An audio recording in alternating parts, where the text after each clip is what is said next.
بسم اللہ الرحمن الرحیم. السلام علیکم ناظرین. وزیراعظم عمران خان پاکستان کے وہ پہلے وزیراعظم ہیں جنہوں نے پاکستان میں بیٹھ کر تمام یورپی ممالک میں جلسہ کیا اور برطانیہ میں بھی.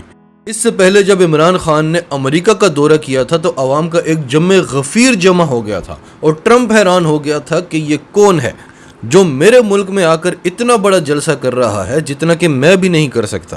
تو عمران خان کی پاپولیرٹی صرف پاکستان میں ہی نہیں پوری دنیا میں بڑھتی جا رہی ہے. اور بیچ میں ایسا وقت بھی آیا تھا جب عمران خان کی پاپولیرٹی کو کم کرنے کی کوشش کی گئی تھی. تو پاکستان میں ان کی پاپولیرٹی کم ہو رہی تھی لیکن باہر کے ممالک میں وہ بڑھتی ہی جا رہی تھی.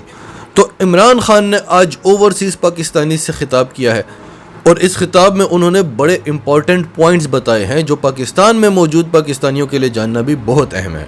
تو وہ خطاب آپ کو سناتے ہیں. اس سے پہلے اگر ابھی تک آپ نے ہمارا چینل سچ ٹی وی سبسکرائب نہیں کیا تو اسے ابھی سبسکرائب کریں اور بیل آئیکن پر کلک کریں تاکہ ہماری آنے والی ویڈیوز آپ کو وقت پر ملتی رہیں. کہ لوگوں کو الیکشن لڑنے کی تو ہمارے ملک میں اپنے ملک میں ان کے کیا مورالٹی ہے اور ایکسپیکٹیشنز ہیں پبلک ریپرزینٹیٹیو سے.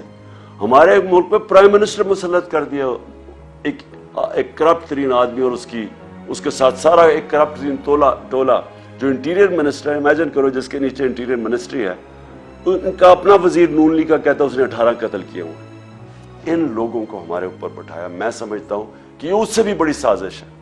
آپ نے اگر ملک کو تباہ کرنا ہے تو چوروں کو ملک کے اوپر بٹھا دیں.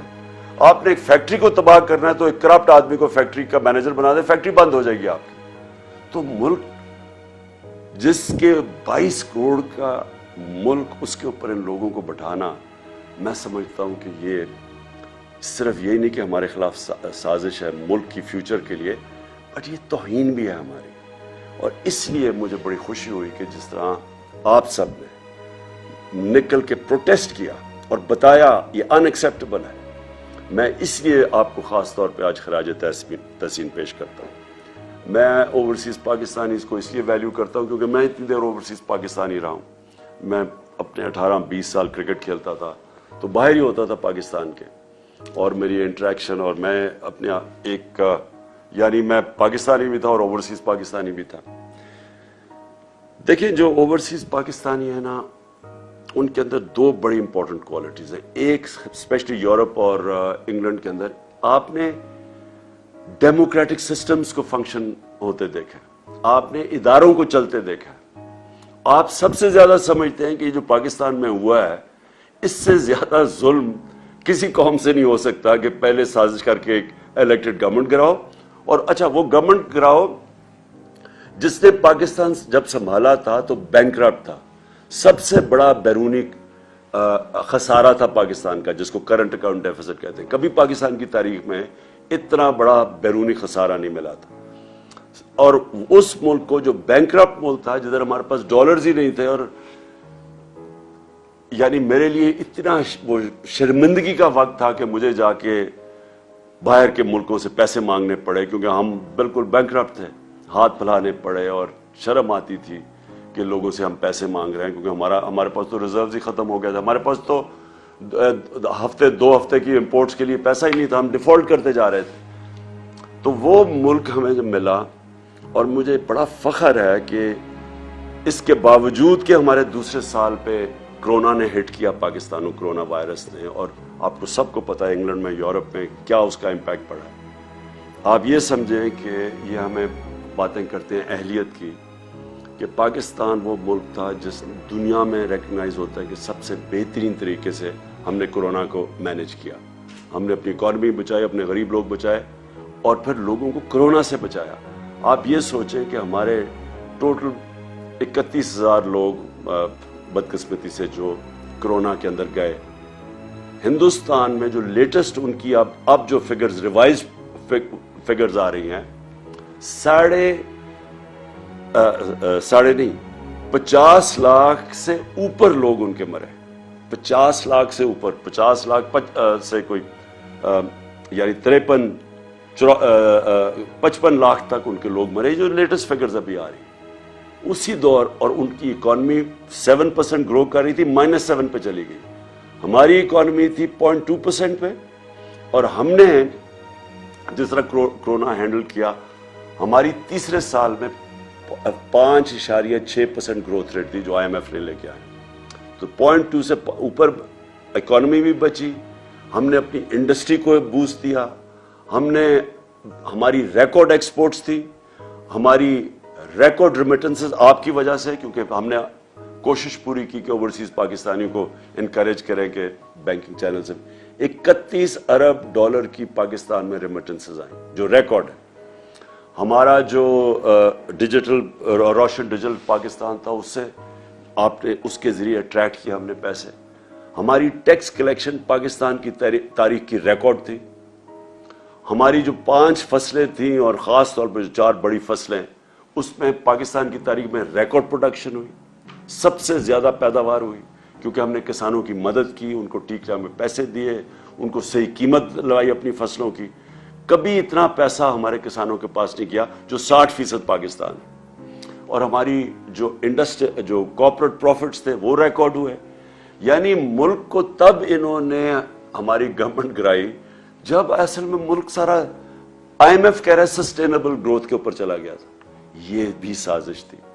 ان کو خطرہ تھا کہ اگر اور جس طرح ہمارے سارے پلانز آگے جا رہے تھے, فیوچر لانگ ٹرم پلاننگ, ان کو ڈر یہ تھا کہ اب اس کے بعد سارے مشکل وقت سے تو ہم نکل چکے تھے, تب انہوں نے گورنمنٹ گرائی. اب میں آپ کو جو سازش کا بریف طریقہ بتاؤں کہ یہ جب باہر سے سازش کرتے ہیں یہ کرتے کیا. جو پرائم منسٹر مصدق تھے 1950 کی دہائی میں 54 میں جب تھے وہ ایران میں, تو اب تو CIA کے پیپرز ڈی کلاسیفائی ہو گئے نا, تو آپ وہ پورا پڑھ لیں کہ اس کو کیسے کرایا گیا تھا MI5 نے اور MI6 نے اور CIA نے. طریقہ کیا تھا اور اس کا کیا مسئلہ تھا کہ وہ چاہتا تھا کہ ایران کے تیل سے ایرانیوں کو فائدہ ہو. وہ ان کی جو برطانیہ کے اور امریکنوں کی کمپنیاں تھیں وہ زیادہ پیسے وہ لے کے جا رہی تھی, وہ چاہتا تھا ایران کو فائدہ ہو. اس کی وجہ سے انہوں نے اس کی گورنمنٹ کرائی. اور کیسے کرائی؟ سب سے پہلے میڈیا پہ پیسہ خرچ کیا, اس کو برا بھلا اس کے خلاف کیمپین کی گئی. میں آج پوچھتا ہوں میڈیا سے, اپنے میڈیا سے, ذرا آپ بھی پوچھا کریں کہ کدھر گئی مہنگائی. اب تو مہنگائی ہمارے دور سے اب تو ریکارڈ مہنگائی پہنچ گئی ہے. بجلی کی قیمتیں بڑھا دی ہیں انہوں نے, گھی ریکارڈ قیمت پہ, ہر چیز کی قیمت بڑھ گئی ہے. اب کیوں نہیں مائک پکڑ کے لوگوں کے پاس جا رہے جی کہ بتائیں جی کیا حالات ہیں اپنے؟ اب کیوں نہیں پوچھتے؟ ہمارے تھوڑا سا اتنا سا قیمت بڑھتی تھی, جا کے مائک پکڑ کے لوگوں سے کہتے تھے جی دیکھیں گورنمنٹ نے تباہ کر دیا, کدھر ہے نیا پاکستان. پیسہ چلاتا ہے اس کے اوپر, یہ پیسہ چلایا تھا ہماری گورنمنٹ کو ڈیگریڈ کرنے کے لیے. اور بالکل یہ مصدق سے انہوں نے کیا. پھر انہوں نے پیسہ چلایا اس کی اپنی پولیٹیکل پارٹی کے پولیٹیشنز پہ, جو ہمارے پہ پیسہ پہ یہ سندھ ہاؤس میں جو نیلام گھر بنا ہوا تھا, پیسہ چلا تھا ان کے اوپر. پھر انہوں نے ڈیمونسٹریشنز کروائیں جو اپوزیشن پارٹیز تھی. یہ سارا جب مصدق کو گرایا تھا, آخر میں جب مداخلت ہونے سے پہلے یہ سب کچھ کیا تھا. انہوں نے بھی لانگ مارچ, کبھی فضل الرحمان آ رہا ہے لانگ مارچ, کبھی وہ بلاول آ رہا ہے سندھ سے لے کر لوگوں کو, وہ ساری فیل ہو گئی کیونکہ لوگ ان کے ساتھ ہی نہیں تھے. آخر میں انہوں نے ہمارے پاس یہ جو کیا. اور میں جو آپ سے اوورسیز پاکستانیز آپ سے جو میں نے امید لگائی ہے وہ یہ کہ آپ نے اپنے پولیٹیشنز کو, کیونکہ اگر کسی کو بھی وہاں انہوں نے پتہ نہیں چلنے چاہیے پاکستان کی جو نیوز ہے, باہر نکلنے نہیں دی کہ یہ ہوا کیا پاکستان سے. وہاں باہر بتایا جی عمران خان بڑا ان پاپولر ہو گیا تھا, دیکھیں جی اس کو گرا دیا. انہوں نے کوئی یہ نہیں بتا رہا کہ ہمارے پاس وہ جو میں نے اس کو ڈی کلاسیفائی کر کے وہ جو ڈاکیومنٹ ہے جو سائبر ہے, جو مراسلہ ہے, جو ہمارے ایمبیسڈر نے بھیجا, جو 2 دفعہ نیشنل سیکورٹی کونسل کے سامنے پریزنٹ ہوا, جس کے اندر واضح یہ ساری چیزیں ایمبیسڈر نے خود کنفرم کیا کہ کس طرح کی دھمکی دی گئی تھی. اور پتا تھا ان کو کہ نو کانفیڈنس موشن آ رہی ہے, اور ان کو اور اس کے اوپر دھمکی دی کہ اس کو کامیاب کرنا ہے. تو اب تو کلیئر ہو گیا سب کچھ. اب تو ان کو بھی ماننا پڑا کہ جناب وہ سارا کچھ اوتھینٹک ہے. لیکن باہر نہیں پتا, آپ کے یورپ میں نہیں پتا, انگلینڈ میں نہیں پتا, انہوں نے سپریس کیا ہوا ہے. وہ بھی ان کی بھی میڈیا ان کی اسٹیٹ پالیسیز کے ساتھ رہتی ہیں, اور انہوں نے کہا ہوگا کہ یہ بھی ہمارے نیشنل انٹرسٹ میں.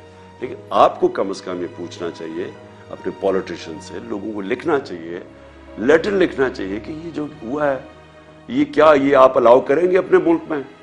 کیا ہندوستان میں آپ کریں گے؟ یہ ایک 22 کروڑ لوگوں کے ملک میں یہ جو انہوں نے کیا ہے، کم از کم آپ کو letter to the editors campaign, اب تو سوشل میڈیا کیمپین آپ کر سکتے ہیں، آپ پلیز اس کے اندر ضرور شرکت کریں، کیونکہ وہاں آپ کی آواز اثر کرتی ہے، لوگوں کو افیکٹ کرتی ہے. لوگوں کو پتہ ہے جب ایک آپ پوری کیمپین چلاتے ہیں، اور میں کہہ رہا ہوں سوشل میڈیا پہ کیمپین چلائیں، لیکن آواز ضرور اپارٹ فرام پروٹیسٹ جو آپ نے کیے یہ ضرور کریں. دوسری چیز ہم نے تو یہ ایکسیپٹ کبھی نہیں کرنا. میں نے ابھی جلسے کر رہا ہوں، لیکن میں انشاءاللہ 20 تاریخ کے بعد کال دوں گا اسلام آباد کی، اور میں یہ میری 26 سال کی پبلک ڈیلنگ کے اندر یہ میرا تجربہ ہے کہ کبھی پاکستان کی تاریخ میں اتنی بڑی پبلک نہیں نکلے گی جو انشاءاللہ اسلام آباد پہنچے گی. اور میں نے کبھی پبلک میں اتنا شعور اور بیداری نہیں دیکھی جو آج پاکستانی قوم میں ہے. میں نے کبھی پاکستانی قوم کو اتنا متحد نہیں دیکھا. صرف میں نے ایک دفعہ 1965 وار میں دیکھا تھا، میں 13-14 سال کا تھا، مجھے ابھی بھی یاد ہے کہ کس طرح ساری قوم اکٹھی ہو گئی تھی. اس کے بعد یہ پہلی دفعہ میں نے دیکھا کہ ساری قوم اکٹھی ہو گئی ہے ایک چیز کے اوپر کہ غلامی نامنظور، امپورٹڈ حکومت نامنظور. یہ ساری پاکستانی قوم میں نعرہ چل پڑا ہے. انہوں نے اتنی بے شرمی کی کہ وہاں ان کو آوازیں لگ گئیں جا کے مدینہ کے اندر، اور ہمارے اوپر کیسز کر دیے، بلاسفمی کیسز کر دیے. سوچے کہ کوئی شرم نہیں آتی کہ اس کے اوپر ہمارا یہاں شب دعا ہو رہی تھی، ہمیں پتہ ہی نہیں ہے کہ یہ پہنچے ہوئے مدینہ، اور اس وقت انہوں نے ہمارے اوپر کیسز کیا اور شیخ رشید کے بھتیجے کو انہوں نے پکڑ کے جیل میں ڈال دیے. یہ ہے وہ حکومت جو لے کے آئے ہیں، کرمنلز کی حکومت ہے. انہوں نے ساری زندگی یہ کیے، جھوٹے کیسز، مخالفین کے خلاف ڈرانا دمکانا، اور جو نہ ڈرے اس کو خرید لاؤ، یا خریدو اور یا پھر. تو انہوں نے وہ جو کیسز کیے، میری ایک کنٹینشن ہے کہ دنیا کے کسی حصے میں جدھر پاکستانی ہے، یہ حکومت کے لوگ چلیں، ان کو 2 نعرے لگیں گے ہر جگہ، غدار اور چور، کہیں بھی یہ چلے جائیں، کیونکہ اس وقت قوم میں کنسنسس ہو چکا ہے اس چیز کا. اور اس لیے میں لوگوں کو ایک پرامن احتجاج ہوگا ہمارا اسلام آباد میں. ہم کبھی نہیں چاہتے کہ کسی قسم کا انتشار ہو، بلکہ ہم فیملیز کو بھی بلا رہے ہیں. ہم چاہ رہے ہیں سب اس پہ شرکت کریں اس احتجاج میں، اور صرف لوگوں کے سامنے، قوم کے سامنے، انٹرنیشنل میڈیا کے سامنے، اور یہ جو غدار ہیں ان کے سامنے اور اداروں کے سامنے، پبلک کا ان کو پتہ چلے کہ یہ قوم کھڑی کدھر ہے، تاکہ ان کو پبلک کا زور پتہ چلے کہ اس وقت قوم کدھر کھڑی ہے. جو میرا پاکستان کی ساری زندگی کا تجربہ وہ یہ کہ ہماری جو اشرفیہ ہے، ہماری جو رولنگ ایلیٹ ہے، وہ بدقسمتی سے کرپٹ بھی ہے، سافٹ بھی ہے، غلام بھی ہے. وہ سمجھتے ہیں کہ جناب امریکہ کے بغیر ہم گزارا نہیں کر سکتے. ہم نے تو کبھی نہیں کہا کہ امریکہ کے خلاف ہو، ہم نے تو کبھی اینٹی امریکن بات نہیں کی، لیکن ہم نے یہ کہا ہے کہ غلامی نامنظور. ہم دوستی کرنا چاہتے ہیں، غلامی نہیں کرنا چاہتے، اور یہ ساری قوم کی آواز ہے آج، کیونکہ قوم ہماری مضبوط ہے. جب بھی آپ پاکستانی قوم کو ٹیسٹ کریں گے، زلزلہ آیا میں نے خود دیکھا، سارے لوگوں نے شرکت کی. جب سیلاب آیا تھا، وہ اتنا بڑا پاکستان میں تباہی مچی تھی اس کی، ہر پاکستانی نے مدد کی تھی، باہر بیٹھے اندر بیٹھے. یعنی ہمیں جب آزمایا جاتا ہے قوم کو، قوم کھڑی ہو جاتی ہے. اوپر ہمارے بدقسمتی سے چیری بلاسم بوٹ پالش بیٹھے ہوئے ہیں، جن میں نہ کوئی خودداری ہے، پیسے کی بت کی پوجا کرنے والے ہیں، پیسے ان کے باہر پڑے ہوئے ہیں، چوری کر کے پیسہ باہر. آج ان کے جو بھی لنڈن جانتا ہے، سب سے مہنگے علاقے میں شریف خاندان کے گھر ہیں. ایک ایویڈنس نہیں دے سکتے کہ پیسہ کدھر سے آیا. اس لیے بیٹے باہر بھاگ گئے، کیونکہ بیٹوں سے جب پوچھنا تھا کہ بتائیں یہ آپ، ایک بیٹا 9 ارب کے گھر میں رہتا ہے، اور دوسرا اربوں روپے کی جو پراپرٹیز ان کی اور جو مے فیئر کی ہے، بتا ہی نہیں سکتے کہ کدھر سے پیسہ ہے، کیونکہ چوری کا پیسہ ہے. آج تک پوچھتے رہے ان سے کہ وہ پینما پیپرز کے انکشاف کے بعد کہ بتائیں مریم کے نام پہ 4 بڑے بڑے محلات ہیں آپ کے مے فیئر میں، پیسہ کدھر سے آیا؟ ایک پیپر نہیں یہ بتا سکے پیسہ کدھر سے آیا، نہ یہ بتا سکتے ہیں کیونکہ چوری کا پیسہ ہے. اس لیے یہ جو لوگ باہر بیٹھے ہوئے ہیں، یہ کبھی بھی اس ملک کے لیے سٹینڈ نہیں لے سکتے. ان کو پتہ ہے کہ کبھی بھی منی لانڈرنگ پہ ان کو پکڑ سکتے ہیں. جس طرح روس کے جو اولیگارکس ہیں، جو بڑے بزنس مین ہیں، ان کو آپ مغرب کے اندر ان کی پراپرٹی ضبط کر رہے ہیں، ان کو پکڑ رہے ہیں، اسی طرح جب بھی وہ چاہیں ان چوروں کو پکڑ سکتے ہیں. اس لیے کنٹرولبل ہے، یہ کبھی ملک کے لیے سٹینڈ نہیں لیں گے، اور اسی لیے بھی یہ موومنٹ کا کامیاب ہونا بہت ضروری ہے.